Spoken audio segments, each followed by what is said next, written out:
सब मान बने सबके दिल। हिंसा पशु व्रत कर्म है, या कर सके सब साथ में। ऐसा अनुग्रह हो सभी घर घर में साधु संत का, तब शांति होगी विश्व में। टुकड़िया कहे पद अंत का, टुकड़िया कहे पद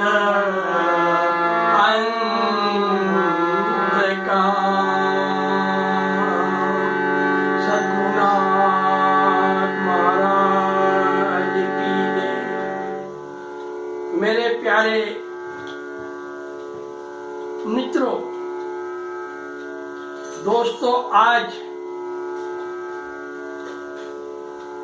आश्विन वैद्य कृष्ण पंचमी यानी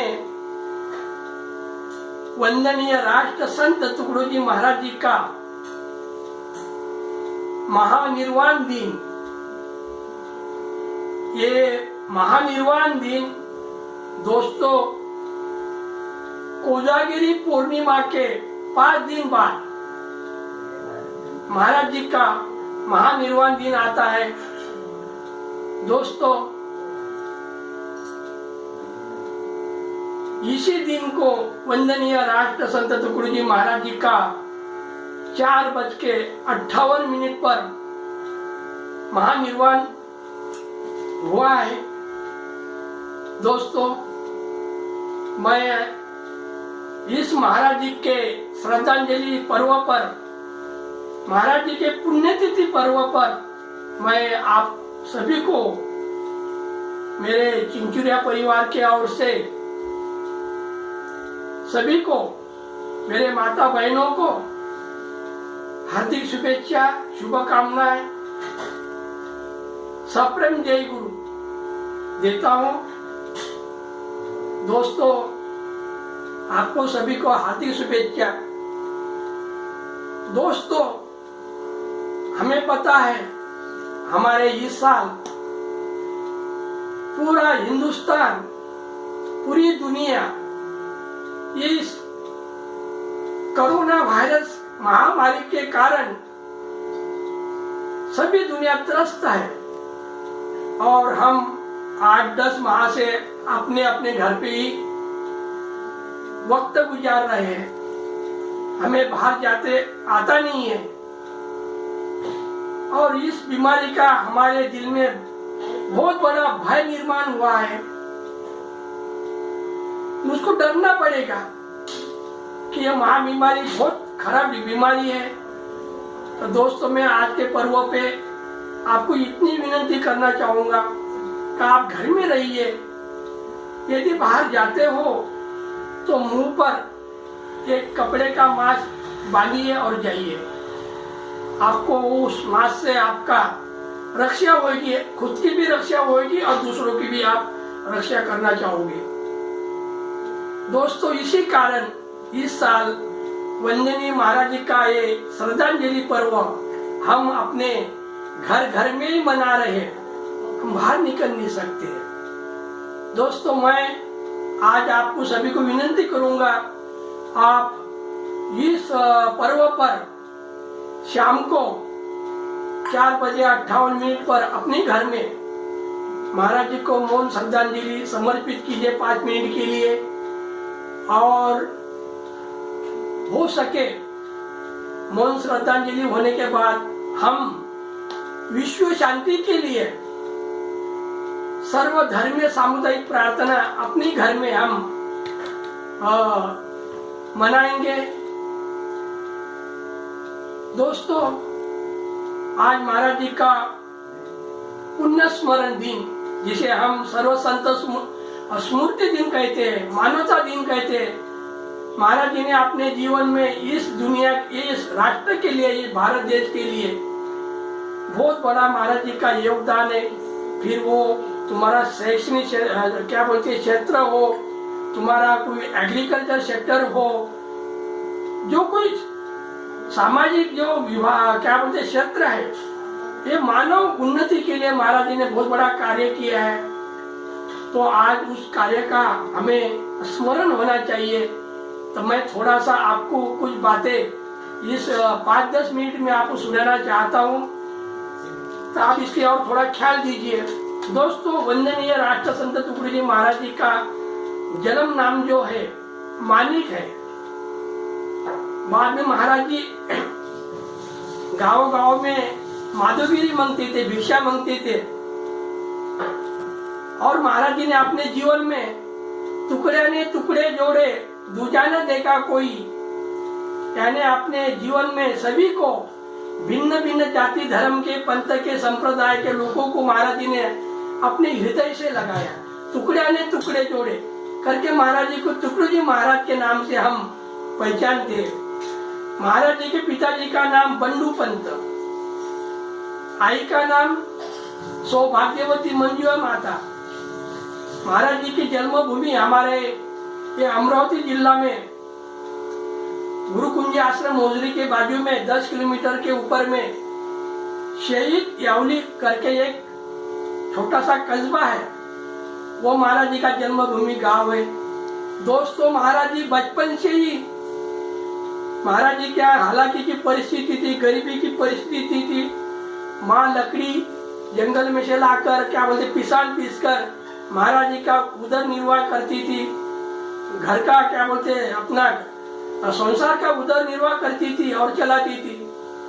तो महाराज जी का जन्म जो है 1909 को सवेरे पेट को हुआ है, और महाराज जी 8-10 साल में महाराज जी ने 4थी क्लास तक पढ़ाई की है, वो भी चांदूर बाजार में के और वरखेड़ में एक क्लास, ऐसी 4 क्लास महाराज जी ने पढ़ाई की है। 4था क्लास जिसको हम मराठी में बोलते हैं।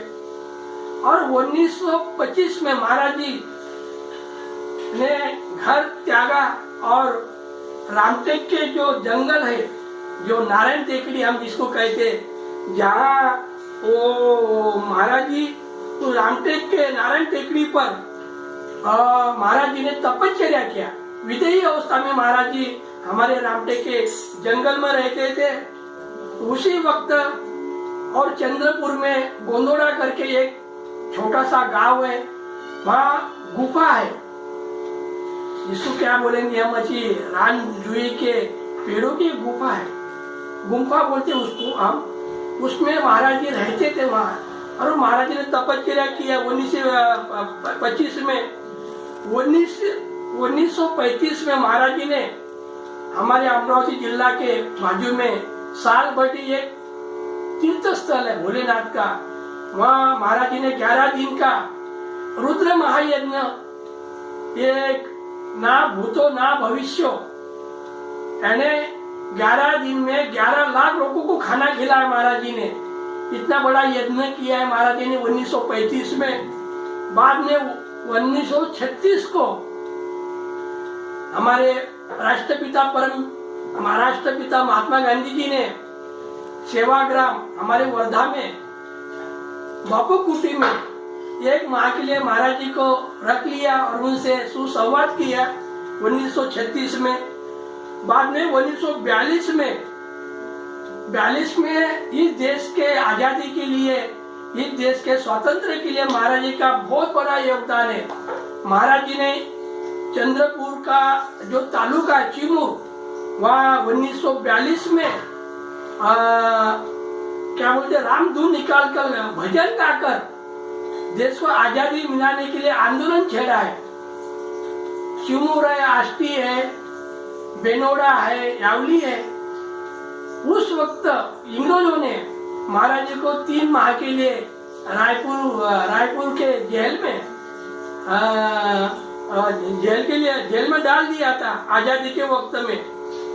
और ये जो घटना है 28 अगस्त की घटनाएं दोस्तों 1942 में, 1943 में महाराज जी ने लोक जागरण के लिए श्री गुरुदेव मासिक का प्रकाशन किया है 1943 में। 1946 में वरखेड़ में आरकूजी महाराज मंदिर दलितों के लिए खुला किया है।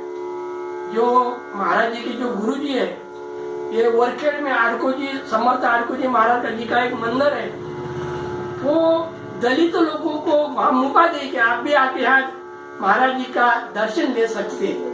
1946 में वरखेड़ का मंदिर खुला किया। 1947 में पंढरपुर का जो हमारा विठ्ठल मंदिर है, पांडुरंग भगवान का मंदिर है, वहाँ भी शूद्र लोगों को या दलित लोगों को वहाँ मनाती दर्शन लेने के लिए। उस वक्त साने गुरुजी वगैरह थे। तो 1947 में पंढरपुर का मंदिर देखी हमारे गरीब लोगों के दर्शन के लिए महाराज जी ने खुला किया है। बाद में महाराज जी का कार्य है। और 1947 में रामटेक का श्री राम मंदिर, जो रामटेक है हमारी राम टेकड़ी है, वहाँ का मंदिर देखिए 47 में दलितों के दर्शनों के लिए खुला किया है। दोस्तों 1948 में सेवाग्राम बापू कुटी वर्धा या सर्वोदय सम्मेलन भजन हुआ महाराज जी का बापू कुटी में। उस वक्त में भारत के हमारे प्रथम प्रधानमंत्री जी पंडित जवाहरलाल नेहरू जी, हमारे भारत देश के प्रथम राष्ट्रपति महिम डॉक्टर राजेंद्र प्रसाद जी और आचार्य विनोबा भावे जी इस कार्यक्रम में उपस्थित थे। दोस्तों 1949 में गुरु कुंज आश्रम में मोजरी में प्रथम गांधी स्मृति दिन मनाया गया। उस वक्त वहाँ भारत के राष्ट्रपति डॉक्टर राजेंद्र प्रसाद जी हाजिर थे। उन्होंने महाराज जी का कार्य देखते हुए महाराज जी को राष्ट्र संत यह पदवी बहाल की है 1949 में। बाद में जुलाई 1949 में श्री क्षेत्र पंढरपुर में संत सम्मेलन किया है महाराज जी ने। 1950 में हरिद्वार में गौ सेवा अखिल भारतीय सम्मेलन किया, हरिद्वार में गौ सेवा का कार्यक्रम लिया। 1951 में नागपुर को सामूहिक विवाह पद्धत यानी 5-50 जोड़कों का सामूहिक विवाह महाराज जी ने गुरुदेव पद्धत से वो किया है नागपुर में। बाद में 1952 में काशी क्षेत्र सर्वोदय सम्मेलन काशी में लिया था। उस वक्त हमारे भारत देश के जो कृषि मंत्री डॉक्टर पंजाबराव देशमुख जी ये भी इस कार्यक्रम को हाजिर थे। बाद में 1953 को जयप्रकाश नारायण जी हमारे गुरुकुंज आश्रम में सेवा आश्रम को उन्होंने मुलाकात दी और महाराज जी के साथ में सुसंवाद किया। दोस्तों बाद में 1953 में भूदान यज्ञ दौरा विनोबा जी के साथ में महाराज जी ने 11 दिन आचार्य विनोबा भावे जी के साथ में भूदान यज्ञ के कार्य में आंदोलन में महाराज जी ने साथ किया 11 दिन में वंदनीय राष्ट्र संत तुकडोजी महाराज जी ने दोस्तों 1100 एकड़ जमीन हमारे विनोबा जी को मिलवा दी है। देखो कितना बड़ा महाराज जी का कार्य है। विनोबा भावे जी के साथ में 1953 में भूदान यज्ञ में, 1954 में राष्ट्रपति भवन में भजन किया।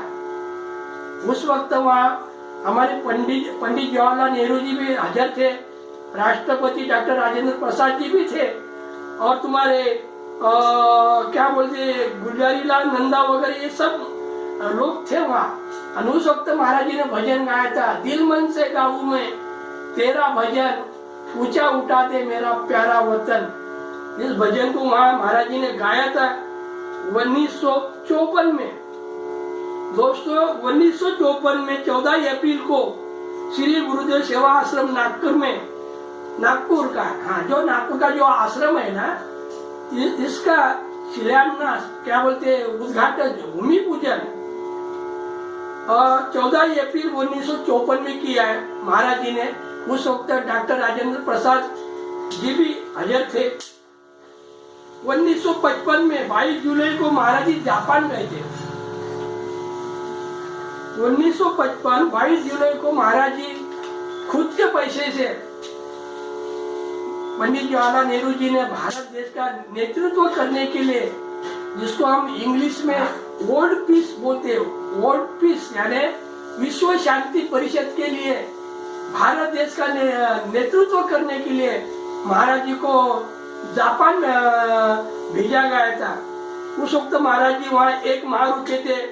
थाईलैंड ब्रह्म देश का महाराज जी ने दौरा किया है दोस्तों। वैसा ही 1955 में 25 दिसंबर को ग्राम गीता प्रकाशन, ये जो ग्राम गीता है ना, इसका महाराज जी ने 25 दिसंबर 1955 में इसका प्रकाशन किया। ये जो ग्रंथ है वो एट ए टाइम एक ही वक्त 100 जगह इसका प्रकाशन हुआ है। विदर्भ साहित्य सम्मेलन तुमसर को महाराज जी हाजिर थे और वहाँ इसका प्रकाशन किया है। पार्लियामेंट में जो हमारे इकोनॉमिक मिनिस्टर यानी कैबिनेट अर्थ मंत्री जिसको हम कहते हैं, वो सीडी देशमुख साहब ने इसका प्रकाशन किया है। पार्लियामेंट के बीच में ऐसा हमारा ये ग्राम गीता ग्रंथ है, विलेज डेवलपमेंट जिसको हम कहते हैं दोस्तों। संजीवनी ग्रंथ है। 1956 को महाराज जी ने भारत के साधु समाज का ऋषिकेश में अधिवेशन लिया था। वंदनीय राष्ट्र संत तुकडोजी महाराज जी भारत समाज के साधु समाज के वो अध्यक्ष थे।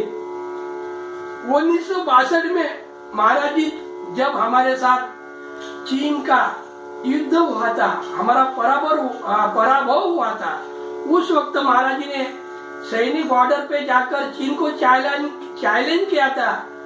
देखो चीनियों मैदान, आओ चीनियों मैदान में देखो हिंद का हाथ, ऐसा भजन गाया था और हमारे जवानों का मनोबल बढ़ाया था 1962 में। और दोस्तों 1968 में महाराज जी 20 जुलाई 1968 में मुंबई के कैंसर हॉस्पिटल को महाराज जी को भेजना पड़ा। महाराज जी को कैंसर की बीमारी हुई थी। उस वक्त इलाज के लिए बॉम्बे को भेजा गया 20 जुलाई 1968 को। और 20 अगस्त बाद में महाराज जी वहाँ कैंसर में हॉस्पिटल में भर्ती होने के बाद में ऑपरेशन वगैरह हुआ, महाराज जी का आराम नहीं लगा। 20 अगस्त 1968 को महाराज जी अपने आश्रम में आ गए, गुरुदेव सेवा मंडल के आश्रम में आ गए दोस्तों। फिर बाद में महाराज जी क्षीण हो गए थे। 11 अक्टूबर 1968 को 4:58 पर महाराज जी ने अपनी ही लौकिक जीवन यात्रा समाप्त की और इस लौकिक यात्रा का निरोप लिया और स्वर्गवासी हो गए दोस्तों। महाराज जी का बहुत बड़ा कार्य है। हम वक्त नहीं मेरे और ज्यादा बोलने के लिए, लेकिन मैंने आपको थोड़ा सा महाराज जी के पावन पर्वों पर ये किया है, थोड़ा सा अवगत किया है कुछ चीजों के साथ में। सही में आप महाराज जी का विचार का अंगीकार करो, ये ग्राम गीता ग्रंथ पढ़ो, ये संजीवनी ग्रंथ है। आपका जीवन का उद्धार होगा, आपका जीवन मंगलमय होगा। ऐसे में गुरुदेव चरण में आज मैं प्रार्थना करता हूँ दोस्तों। मैं इस कार्यक्रम की जो सांगता है, कार्यक्रम की जो सांगता है वो मैं महाराज जी के आरती से करूंगा। आप अपने अपने जगह पे खड़े हो जाइए।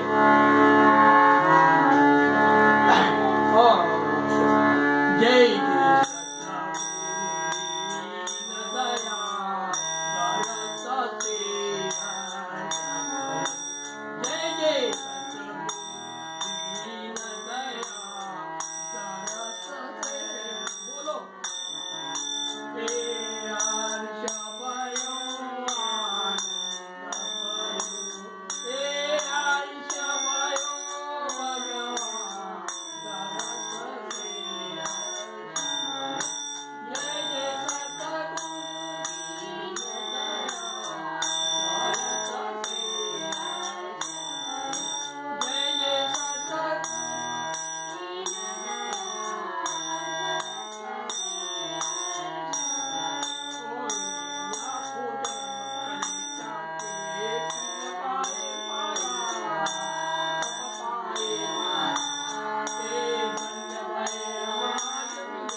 कार्यक्रम के समारोह में जय घोष लेने की पद्धत है। मैं जय घोष लूंगा, आप स्वर न बढ़ाते हुए जय शब्द उच्चारिए। श्री गुरुदेव की जय। बोलो जी श्री गुरुदेव की जय। वंदनीय राष्ट्र संत तुकडोजी महाराज की जय। भारत माता की जय। भारत के किसानों की जय। भारत के जवानों की जय। भारत के सभी संत साधुओं की जय। भारत के पवित्र मंदिरों की जय। आज के आनंद की जय। भारत माता की जय। मित्रांनो, मी माझा श्रद्धांजलीचा कार्यक्रम येथेच संपवितो। आपलं सर्वांचं जीवन सुखमय जावं अशी मी गुरुदेव चरणी प्रार्थना करतो और आपकी विदाई लेता हूँ। जय गुरु महाराज।